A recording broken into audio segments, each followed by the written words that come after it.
আল্লাহর নবীর মতো সম্মানিত মানুষ দুনিয়ার মধ্যে কেউ আসেও নাই, কিয়ামত পর্যন্ত আসবেও না। এত সম্মানিত মানুষ, সেই সম্মানিত মানুষকে কাফের মুশরিকরা বিভিন্নভাবে তাকে গালিগালাজ করেছে। কোরআনে এর মধ্যে প্রায় 16টা গালি পাওয়া যায়। তাকে মিথ্যাবাদী, মহামিথ্যাবাদী, তারপরে ধর্মত্যাগী, বিভিন্ন রকমের গালিগালাজ আল্লাহর নবীকে করেছেন। অথচ আল্লাহর নবী গালি দিয়ে গালির জবাব দিয়েছেন এমন কোনো প্রমাণ পাওয়া যায় না, এমন কোনো ইতিহাস নাই, এমন কোনো নজির নাই যে আল্লাহর নবী কাউকে গালি দিয়েছেন। বরং তিনি গালির জায়গায় ধৈর্য ধারণ করেছেন, ধৈর্যের মাধ্যমে তিনি জবাব দিয়েছেন। সম্মানিত হাজিরিন, এ কথা বলতে গেলে শেখ সাদির একটা ঘটনা মনে পড়ে যায়। শেখ সাদির গল্পের কথা মনে পড়ে যায়, উত্তম অদমের গল্প, যেখানে এক পথিকের গল্প শেখ সাদি টেনেছেন। যে এক পথিককে কুকুর কামড় দিয়েছে, কামড় দেওয়ার পরে ওই পথিক যখন ঘরে আসলো, তার পায়ে ভীষণ ব্যথা। ঘরে আসার পরে তার মেয়ে বলতেছে, আব্বা তোমার কি দাঁত নাই, তুমি কেন কুকুরকে কামড় দিল না? ওই পথিক ব্যক্তি এই যন্ত্রণার মধ্যেও বিষে ছটফট করতেছে, যন্ত্রণার মধ্যেও তিনি হেসে দিলেন। বললেন, কুকুরের কাজ কুকুরে করেছে, কামড় দিয়েছে পায়ে, তাই বলে কি কুকুরকে কামড়ানো মানুষের শোভা পায়? সম্মানিত হাজিরেন, আমরা কি বুঝলাম এই গল্প থেকে?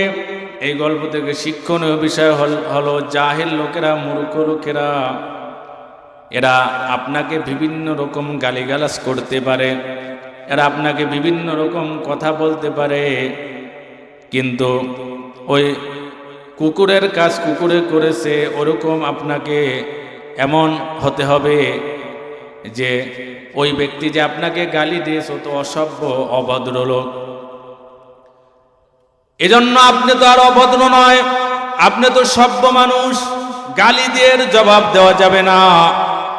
কোরআনের মধ্যে দেখেন, আল্লাহ পাক রব্বুল আলামিন মানুষকে হত্যা করলে হত্যার বিনিময় হত্যা আল্লাহ তাআলা দিয়েছেন।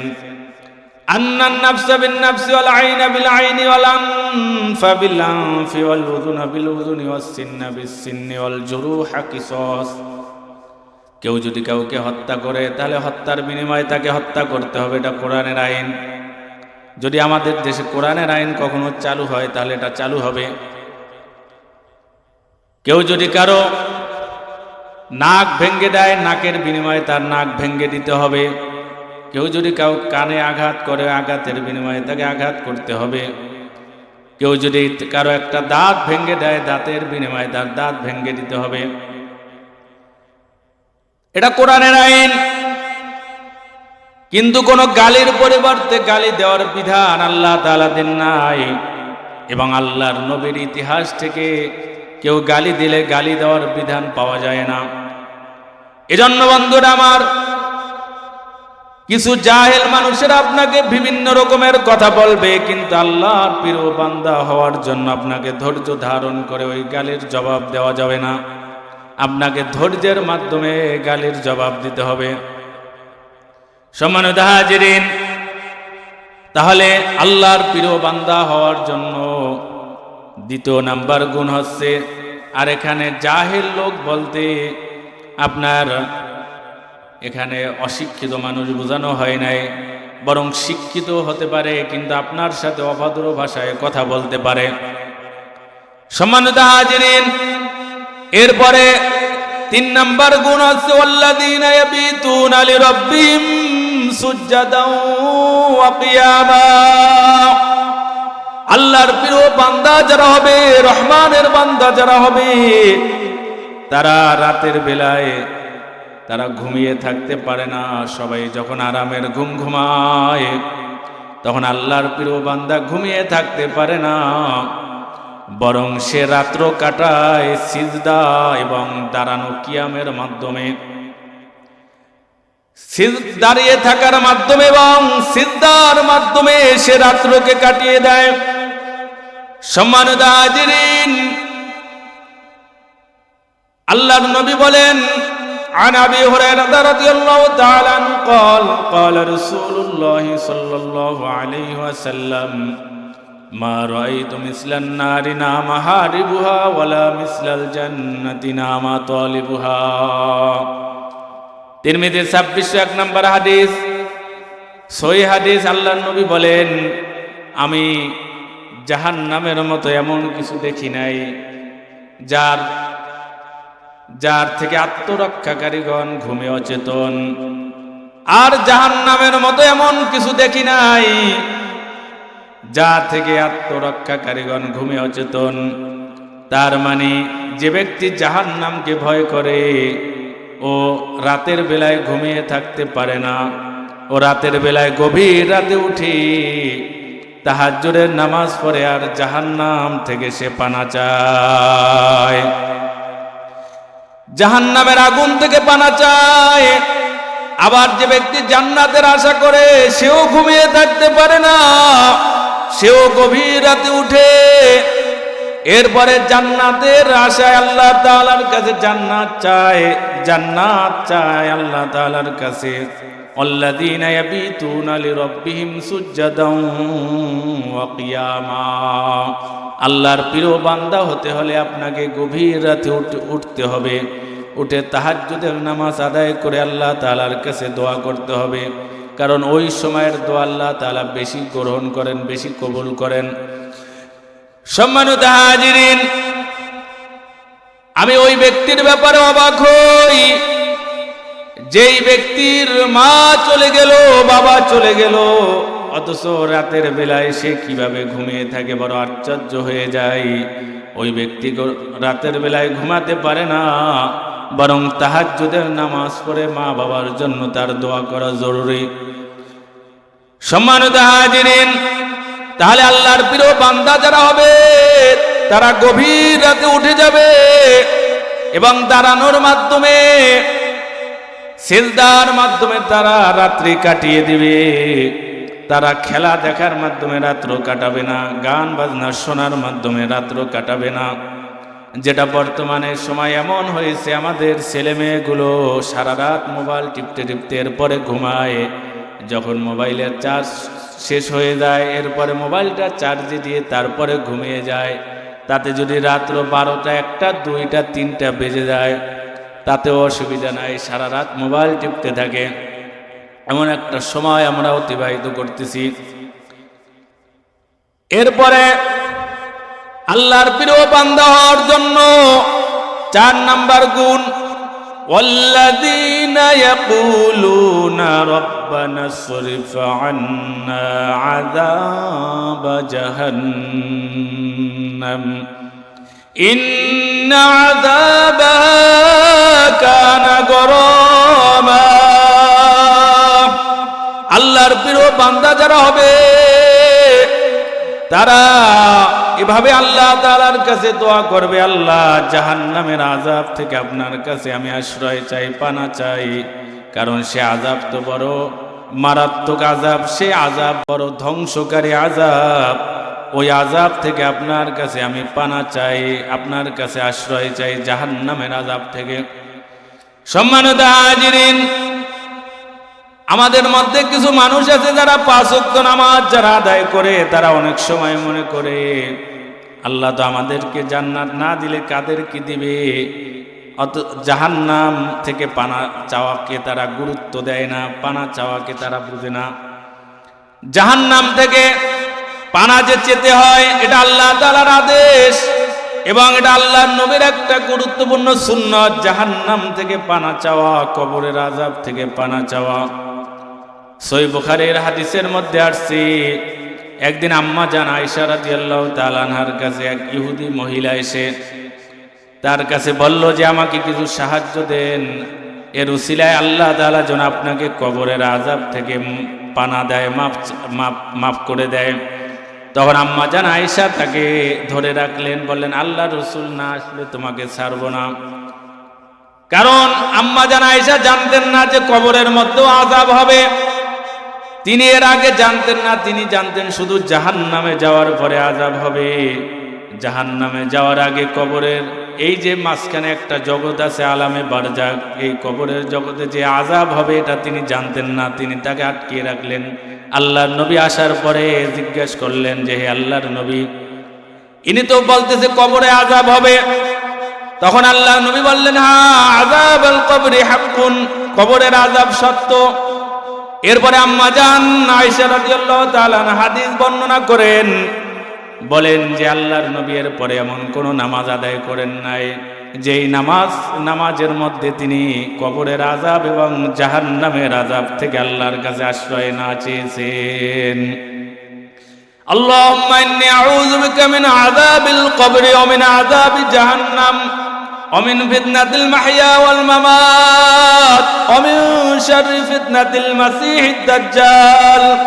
আল্লাহুম্মা ইন্নী আউযু বিকা মিনাল মা'সামি ওয়াল মাগরাম। সহিহ বুখারী মুসলিমের হাদিস, অন্যান্য হাদিসের কিতাবে এটা এসেছে। আল্লাহর নবী প্রত্যেক নামাজে সালাম ফেরানোর আগে তিনি এই দোয়াটা পড়তেন যে আল্লাহুম্মা ইন্নী আউযু বিকা মিন আযাবিল কবরি, হে আল্লাহ আমাকে কবরের আযাব থেকে আশ্রয় চাই, কবরের আযাব থেকে মাফ করেন। ওয়া মিন আযাবি জাহান্নাম, এবং জাহান্নামের আযাব থেকে আপনার কাছে আশ্রয় চাই। ওয়া মিন ফিতনাতিল মাহইয়া ওয়াল মামাত, জীবন মৃত্যুর ফিতনা থেকে আশ্রয় চাই। ওয়া মিন শাররি ফিতনাতিল মাসিহিদ দাজ্জাল, এবং মাসিহ দাজ্জালের ফিতনা থেকে আপনার কাছে আশ্রয় চাই। আউযু বিকা মিনাল মা'সামি ওয়াল মাগরাম, এবং পাপাচারিতা গুনাহ থেকে আপনার কাছে আমি আশ্রয় চাই। এই দোয়া না করে আল্লাহর নবী সালাম ফিরাতেন না, পড়তি নামাজে এই দোয়া করতেন।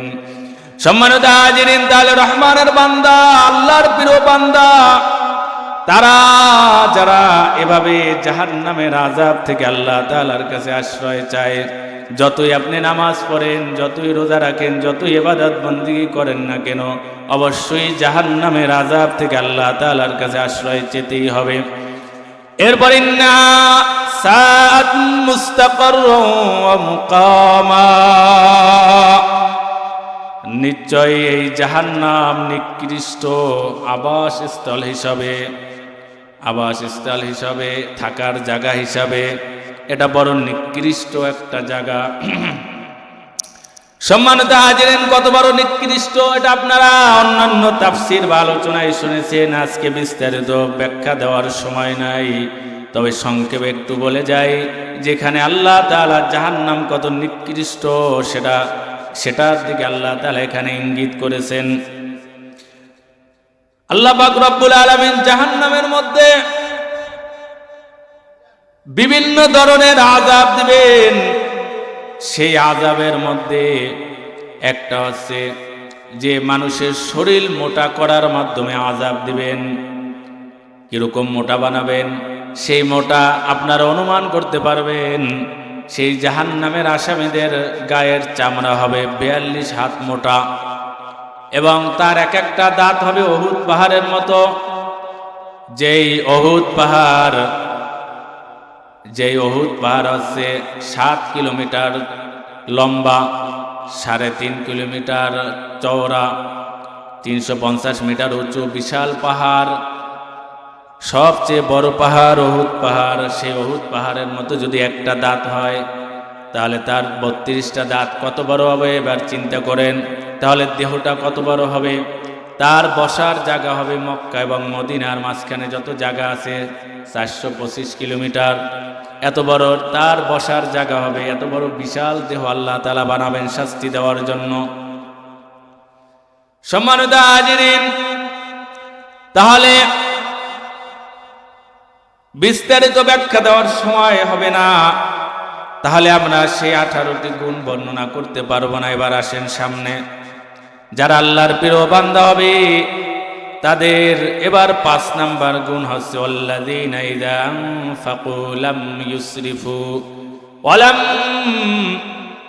লাম ইয়াকতুরু ওয়া কানা বাইনা যালিকা কাওয়ামা। যারা আল্লাহর প্রিয় বান্দা হবে তারা যখন ব্যয় করবে তখন অপচয় করবে না, আবার কৃপণতাও করবে না। এই দুইয়ের মাঝখানে তাদের অবস্থান থাকবে। তারা ব্যয় করার সময় অপব্যয় করবে না, অপচয় করবে না, আবার তারা কৃপণতাও করবে না। এই আয়াতের তাফসিরে মুফাসসিরিন কেরাম লিখেছেন, যেখানে অপব্যয় বলতে যে তারা অবৈধ পথে যে টাকা পয়সাগুলো খরচ করে এগুলো সব অপব্যয়, এবং যারা দ্বীনের পথে আল্লাহর পথে যারা খরচ করে না, আল্লাহর পথে খরচ করতে যারা কৃপণতা করে, এদেরকে বোঝানো হয়েছে যারা আল্লাহর প্রিয় বান্দা হবে তারা আল্লাহর পথে ব্যয় করতে কৃপণতা করবে না। মসজিদ মাদ্রাসায় তাফসিরে মাহফিলে বিভিন্ন জায়গায় আল্লাহর পথে দিতে তারা কার্পণ্য করবে না, এবং তারা বিভিন্ন জায়গায় আবার তারা অপচয় করবে না, অবৈধ পথে তারা টাকা পয়সা খরচ করবে না। الذين لا يدعون مع الله إلها آخر ولا يقتلون النفس التي حرم الله إلا بالحق ولا يزنون ومن يفعل ذلك يلقى أثاما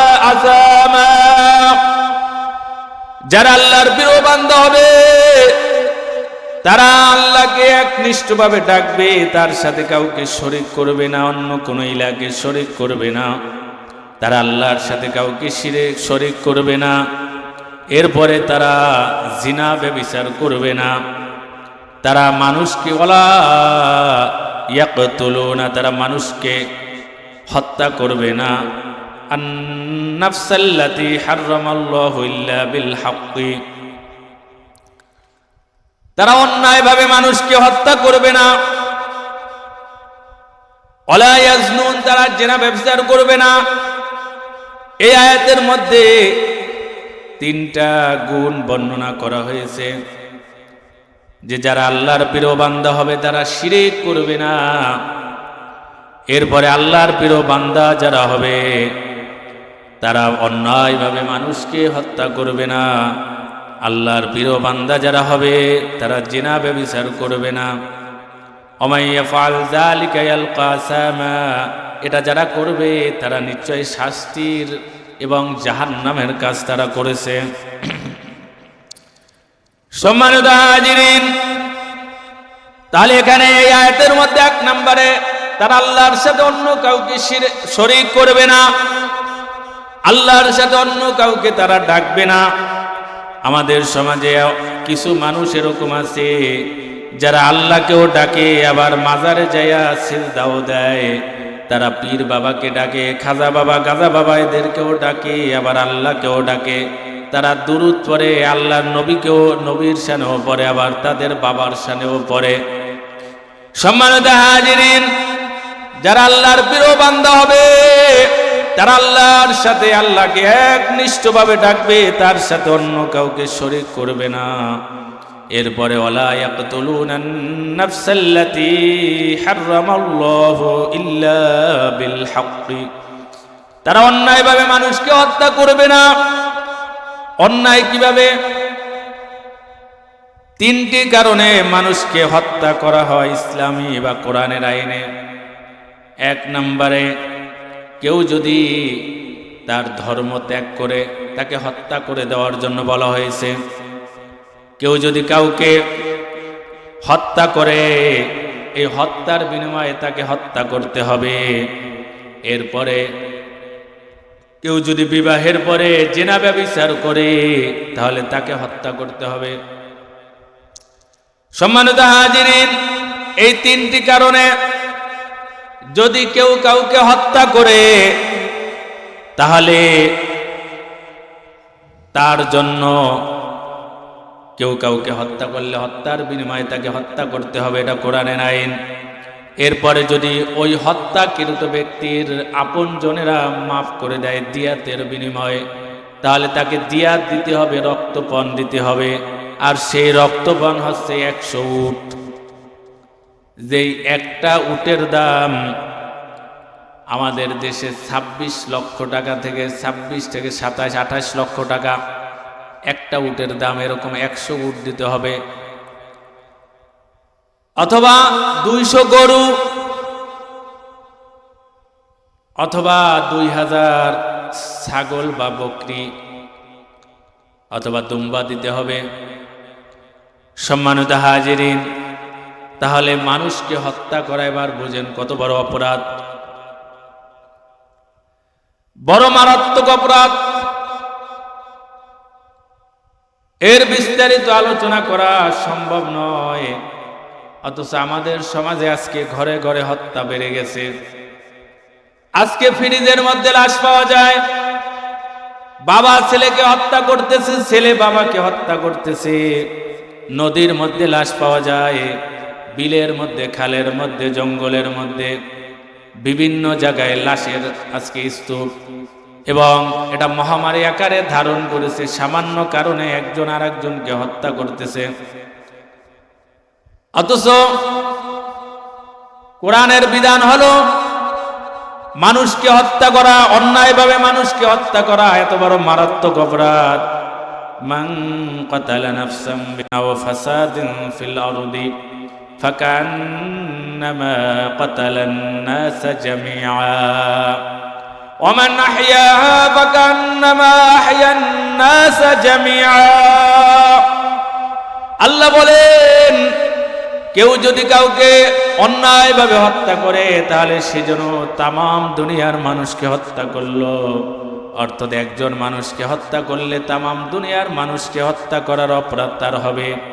এরপরে কেউ যদি কাউকে বাঁচিয়ে দেয়, তাহলে এই বাঁচানোর বিনিময়ে বাঁচিয়ে কিভাবে দেয়, যে হত্যা করা হচ্ছে এর থেকে তাকে বাঁচিয়ে দিল।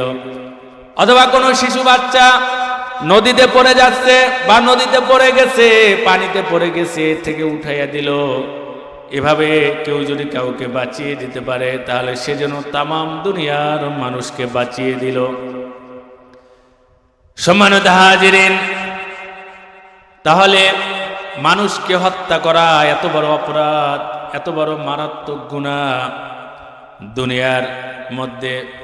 দুনিয়ার মধ্যে তার গুনাহ হচ্ছে যে তাকে হত্যা করতে হবে। আর আখিরাতে আল্লাহ তাআলা এ ব্যাপারে বলেছেন, কেউ যদি কাউকে হত্যা করে তাহলে আল্লাহ তাআলা তার জন্য ডাইরেক্ট জাহান্নামের কথা বলেছেন। এরপরে বলেছেন শুধু জাহান্নাম নয়, বরং তার উপর আল্লাহ তাআলা রাগান্বিত হবেন। শুধু রাগান্বিত হবেন না, তার এই জাহান্নামের আযাবকে আল্লাহ তাআলা কিয়ামত পর্যন্ত স্থায়ী করে দিবেন। যুগের পর যুগ, খালিদান ফিহা, যুগের পর যুগ সেখানে অবস্থান করবে। সম্মানিত হাজিরিন, তাহলে মানুষকে হত্যা করা বিশাল বড় অন্যায়। এই আয়াতের তাফসীরের মধ্যে দুইটা শানে নুজুল আছে। একটা শানে নুজুল হচ্ছে, এই আয়াতের তাফসীরের শানে নুজুলের মধ্যে আছে যে আল্লাহ রসুলের জমানায় কাফেরদের মধ্যে একদল লোক ছিল যারা বেশি বেশি তারা জিনা ব্যভিচার করত, মানুষকে হত্যা করত। এইসব মানুষের এসে আল্লাহ রসুলের কাছে বলল যে আমরা যদি তওবা করে মুসলমান হই তাহলে আল্লাহ তাআলা মাফ করবে কিনা। তাদের ব্যাপারে আয়াত আল্লাহ তাআলা নাজিল করলেন। অন্য বর্ণনায় আসছে যে আল্লাহর রসুলকে জিজ্ঞাসা করা হয়েছে, হে আল্লাহর নবী, সবচাইতে বড় অপরাধ কি, সবচাইতে বড় গুনাহ কি? তখন আল্লাহর নবী বললেন, আল্লাহর সাথে কাউকে শরীক করা, শিরিক করা। এরপরে বললেন, তারপরে সবচেয়ে বড় গুনাহ কি? তিনি বললেন, এরপরে সবচাইতে বড় গুনাহ হচ্ছে অন্যায়ভাবে মানুষকে হত্যা করা। এরপরে বলা হলো তারপরে সবচাইতে বড় গুনাহ কি? আল্লাহর নবী বললেন, তোমার প্রতিবেশীর সাথে জিনা ব্যভিচারে লিপ্ত হওয়া। এই উত্তর দেওয়ার পরে আল্লাহ তাআলা এর সমর্থনে আয়াত নাজিল করে দিলেন। সম্মানিত হাজিরিন, তাহলে আল্লাহর প্রিয় বান্দা যারা হবে তারা জিনা ব্যভিচারে লিপ্ত হবে না। দুনিয়ার মধ্যে জিনা ব্যভিচার, আজকে ঘরে ঘরে জিনা ব্যভিচার বৃদ্ধি পেয়েছে। আমাদের দেশে জিনা ব্যভিচারের লাইসেন্স দেওয়া হয়। সম্মানিত হাজিরিন, এই জিনা ব্যভিচারের শাস্তি কি হবে আখিরাতে আল্লাহর রাসূলকে দেখানো হয়েছে যে তারা এমনভাবে একটা গর্তের মধ্যে তারা এমনভাবে আগুন গর্তের নিচ থেকে উঠতেছে, আর উলঙ্গ নারী পুরুষ যারা দুনিয়ার মধ্যে জিনা ব্যভিচার করছে তারা এই আগুনের লেলিহান শিখার উপরে তারা এভাবে হাবুডুবু খাচ্ছে। তারা এই কুয়া থেকে তারা পড়ে যাওয়ার অবস্থা যখন হয় তখন আগুন একটু নিস্তেজ করা হয়, আর আবার তারা নিচে চলে যায়, আবার আগুনের তেজ বৃদ্ধি করা হয়। তারা আগুনের সেই দাহিকা শক্তির কারণে তারা উপরে উঠে যায়। আগুনের এত পাওয়ার যে তারা উপরে উঠে পড়ে যাওয়ার অবস্থা হয়, আবার আগুন একটু থামিয়ে দেওয়া হয়, একটু ঠান্ডা করা হয়, নিস্তেজ করা হয়, আবার তারা নিচে চলে যায়। এরকম অবস্থা আজাব আল্লাহ রসুল জাহান্নামী এই যারা দুনিয়ার মধ্যে জেনা ব্যভিচার করবে এদের আজাব দেখে আসছেন। সম্মানিত হাজিরিন, এরপরে আল্লাহর প্রিয় বান্দা হওয়ার জন্য যেই গুণ, সেই গুণ আল্লাহ তাআলা বলেন আল্লাযীনা লা ইয়াশহাদুনা আয-যূরা ওয়া ইযা মাররু বিল-লাগবি মাররু কিরামা। আল্লাহর প্রিয় বান্দা যারা হবে তারা মিথ্যা সাক্ষ্য দেবে না, তারা মিথ্যা সাক্ষ্য দেবে না, এবং তারা খারাপ মজলিস থেকে যখন তারা সেখানে ঘটনা করবে, কোনো বাজে মজলিসের কাছ দিয়ে যখন যাবে তখন তারা তাকে অ্যাবাউট করে চলে যাবে। তারা সেখানে ঝগড়া বিবাদে লিপ্ত হবে না, তারা বাজে মজলিসে বসবেও না, বরং সেখান থেকে তারা চলে যাবে। তারা সেখানে থাকবে না, ভদ্রতা সহকারে বাজে মজলিস দিয়ে চলে যাবে।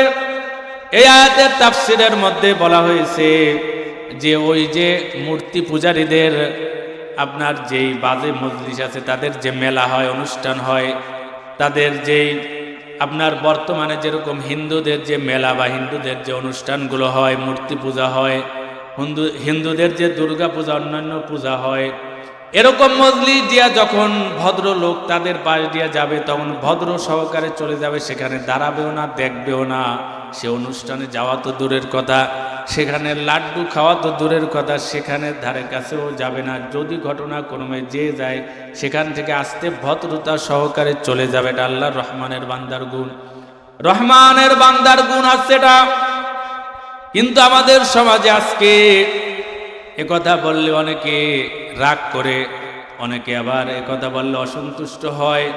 হিন্দুদের মজলিসে, হিন্দুদের মেলা বা হিন্দুদের অনুষ্ঠানে, হিন্দুদের সেই অনুষ্ঠানে আমাদের মুসলমানেরা আজকে দাড়ি টুপি নিয়ে নামাজি মুসলমানেরা সেখানে যাচ্ছে এবং তাদেরকে স্বাগত জানাচ্ছে, তাদেরকে শুভেচ্ছা জানাচ্ছে।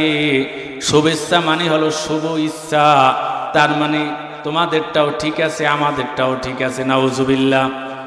সম্মানিত হাজিরিন, অথচ এদের আরো অন্তরের মধ্যে ব্যথা লাগা উচিত ছিল যে আরে এখানে আল্লাহ তাআলার সাথে শরীক করা হচ্ছে। যদি সেখানে যাওয়াও হয়, বরং যাওয়ার নিয়ত থাকতে হবে যে তাদেরকে এক আল্লাহর ইবাদত করার প্রতি, কালেমার প্রতি দাওয়াত দেওয়ার নিয়ত, যে তোমরা আল্লাহর সাথে শিরিক করতেছো, এই মূর্তি পূজার মাধ্যমে তোমরা কিছুই পাবে না, বরং এক আল্লাহর ইবাদত করো। এক আল্লাহর ইবাদতের তোমাদেরকে দাওয়াত দিয়ে যাচ্ছি, কালেমার দাওয়াত দিয়ে যাচ্ছি। যাদের ইচ্ছা তারা গ্রহণ করবে, যাদের ইচ্ছা গ্রহণ করবে না। সম্মানিত হাজিরিন, তাহলে আল্লাহ রহমানের বান্দা তো তারাই যারা এই সব বাজে মজলিসে যাবে না, বরং যদি ঘটনাক্রমে তাদের পাশ দিয়ে কখনো যেতে হয় বা ঘটনাক্রমে যখন সেখানে চলে যায় তখন পাশ দিয়ে আসতে নম্রতা সহকারে, ভদ্রতা সহকারে সেখান থেকে চলে যাবে।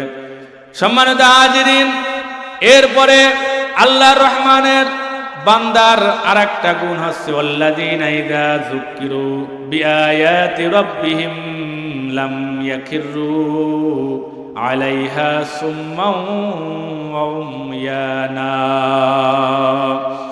রহমানের বান্দা তো তারা যাদের কাছে আল্লাহর আয়াত, কোরআনের আয়াত যখন তাদেরকে শোনানো হয় তখন তারা সেটা বধিরের মতো, অন্ধের মতো তারা সে আয়াত শুনে বসে থাকে না, বরং সেটা মানার চেষ্টা করে।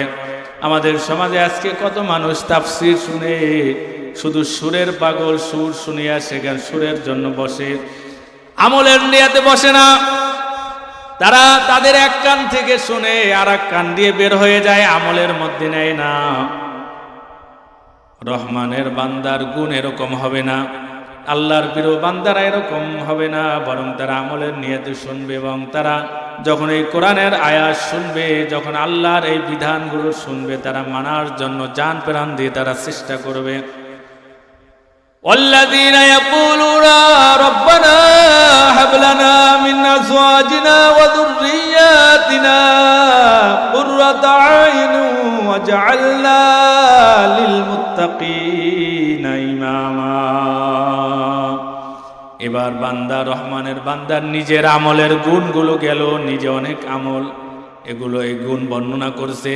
তো এখন আল্লাহ তাআলা বর্ণনা করতেছেন যে রহমানের বান্দা তারা শুধু নিজের আমলের ব্যাপারে দেখবে না, তারা শুধু নিজেকে সংশোধনের ব্যাপারে দেখবে না, বরং তারা সন্তানের জন্য এবং স্ত্রীর জন্য তারা যথাসাধ্য চেষ্টা করবে, সাধনা করবে এবং তারা দোয়া করবে যে হে আমার রব, হে আমার প্রতিপালক, আমার স্ত্রী এবং সন্তানদেরকে আমার জন্য তুমি চক্ষু শীতলকারী বানিয়ে দাও। তার মানে ইবাদত বন্দেগী গুজারি বানিয়ে দাও। শুধু আমি একা তাহাজ্জুদ পড়ব আর একা আল্লাহর পথে চলবো, বিষয়টি এরকম নয়, বরং আমার স্ত্রী, আমার পরিবার এবং আমার সন্তান তারাও যেন ইবাদত বন্দেগী করে এরকম ব্যবস্থা তুমি করে দাও। এটা আল্লাহ তাআলার কাছে দোয়া। তো রহমানের বান্দা সে শুধু নিজের জন্য দোয়া করবে না, বরং স্ত্রীর জন্য দোয়া করবে। অনেক স্বামীরা আছে দোয়ার ব্যাপারে কৃপণতা করে, শুধু নিজের জন্য দোয়া করে, বরং স্ত্রীর জন্য দোয়া করার কথা এটা কোরআনের মধ্যে বিভিন্ন জায়গায় আসছে। এটা সব নবীদের আমল, এটা সন্তানের জন্য দোয়া করাও সব নবীদের আমল। এবং আল্লাহর প্রিয় বান্দা হওয়ার জন্য এই শর্ত, নিজের স্ত্রীর জন্য দোয়া করা এবং সন্তানের জন্য দোয়া করা। কারণ আপনি যখন নামাজ পড়ে, মসজিদ থেকে যখন নামাজ পড়ে ঘরে যাবেন, যদি দেখেন আপনার স্ত্রী নামাজ আদায় করতেছে অথবা নামাজ পড়ে কোরআন তেলাওয়াত করতেছে, দেখে আপনার চক্ষু শীতল হয়ে গেল, কলিজা ঠান্ডা হয়ে গেল, মনটা ভালো লাগলো। অথবা আপনার সন্তান যখন আপনার সাথে নামাজ পড়ে বা আপনি দেখতেছেন সন্তান নামাজ আদায় করে কোরআন তেলাওয়াত করে, তখন দেখি আপনার চক্ষু শীতল হয়ে যায়, আপনার মনটা ভালো লাগে, হৃদয় ঠান্ডা হয়ে যায়। এটাই হচ্ছে চক্ষু শীতলকারী, আর এটাই হচ্ছে দুনিয়ার হাসানা, দুনিয়ার কল্যাণ। সম্মানিত হাজিরিন, আমরা অনেকে মনে করি রব্বানা আতিনা ফিদ দুনিয়া হাসানাতাও ওয়া ফিল আখিরাতি হাসানাতাও ওয়া কিনা আযাবান নার, এই যে দোয়া, এর মধ্যে দুনিয়ার হাসানা এবং আখিরাতের হাসানা।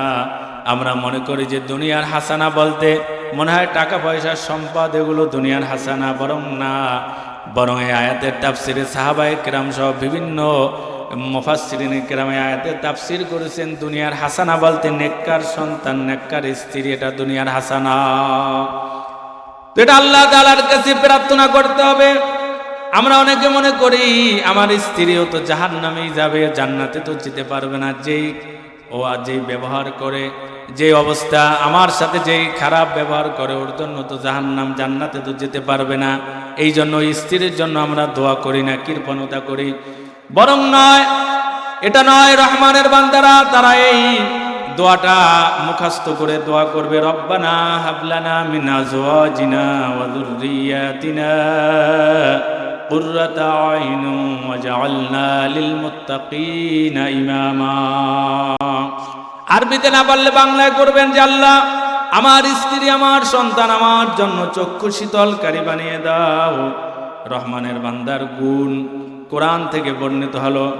এবার আমরা হাদিসের মধ্যে 5টি গুণ, একেবারে সংক্ষিপ্ত সময় একেবারে সংক্ষিপ্ত, হাদিসের মধ্যে যে 5টা গুণ বর্ণিত হয়েছে, এর মধ্যে 1 নম্বর হচ্ছে যে ব্যক্তি অন্যের জন্য সেই জিনিস পছন্দ করে যা নিজের জন্য পছন্দ করে। এরপরে অনর্থক কথা এবং কাজ পরিহার করে চলে। কোনো মুমিন ওই কথা বলতে পারবে না, ওই কাজও করতে পারবে না যেই কাজের দুনিয়ার কোনো ফায়দা নাই, আখিরাতেরও ফায়দা নাই। এই কথা মুমিন বলতে পারে না, কারণ মুমিনের প্রত্যেকটা কথা এবং কাজ সব কিছু লিপিবদ্ধ করা হচ্ছে। এমন কোনো কথাই নাই যে কথা লিপিবদ্ধ করা হচ্ছে না। অতএব তাকে অনর্থক কথা এবং অনর্থক কাজ পরিহার করে চলতে হবে। হাদিসের মধ্যে সহিহ বুখারীর 6018 নম্বর হাদিসের মধ্যে আসছে, আল্লাহর নবী বলেছেন, মান কানা ইউমিনু বিল্লাহি ওয়াল ইয়াউমিল আখির ফালইয়াকুল খায়রান আও লিয়াসমুত, ফালইয়াকুল খায়রান আও লিয়াসমুত।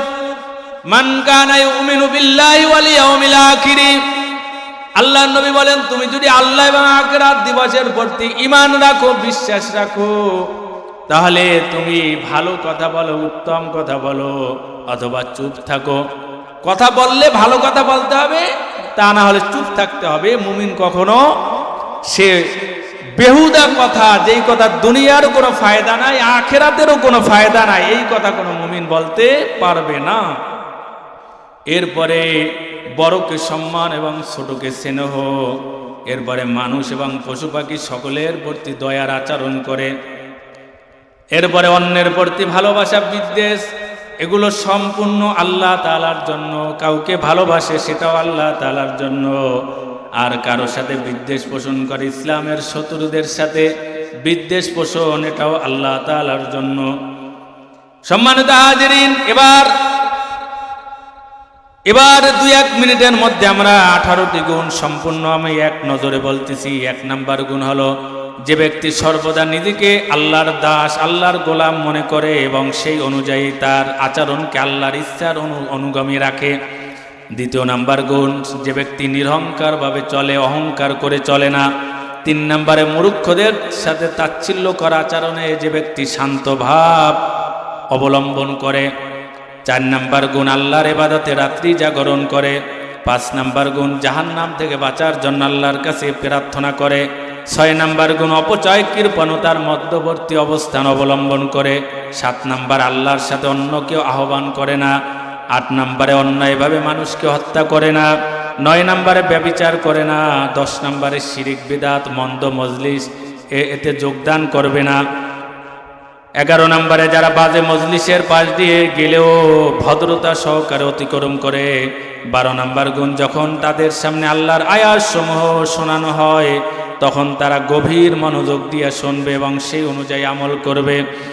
13 নাম্বার গুণ, তারা আল্লাহ তাআলার কাছে প্রার্থনা করবে, হে আমার রব, আমাদের স্ত্রী, আমাদের সন্তান, আমাদের জন্য চক্ষু শীতলকারী বানিয়ে দাও।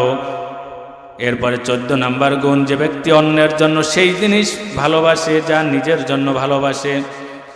এরপরে 15 নাম্বার গুণ, অনর্থক কথা এবং কাজ পরিহার করে চলে। 16 নাম্বার গুণ, বড়কে সম্মান এবং ছোটকে স্নেহ করে। 17 নাম্বার গুণ, মানুষ এবং পশু পাখি সকলের প্রতি দয়ার আচরণ করে। 18 নাম্বার, অন্যের প্রতি ভালোবাসা, বিদ্বেষ ছেড়ে আল্লাহ তাআলার জন্য। ইনসানে কামেল হওয়ার জন্য, আল্লাহর প্রিয় বান্দা হওয়ার জন্য এই 18টি মৌলিক গুণ আমি আপনাদের সামনে উপস্থাপন করলাম। আমরা যারা শুনেছি, আল্লাহ পাক রব্বুল আলামিন আমাদের সকলকে যেন বুঝে আমল করার তৌফিক দান করেন, আমিন। সুবহানাকাল্লাহুম্মা বিহামদিকা আশহাদু আল্লা ইলাহা ইল্লা আনতা আস্তাগফিরুকা ওয়া আতুবু ইলাইক। আসসালামু আলাইকুম ওয়া রাহমাতুল্লাহ।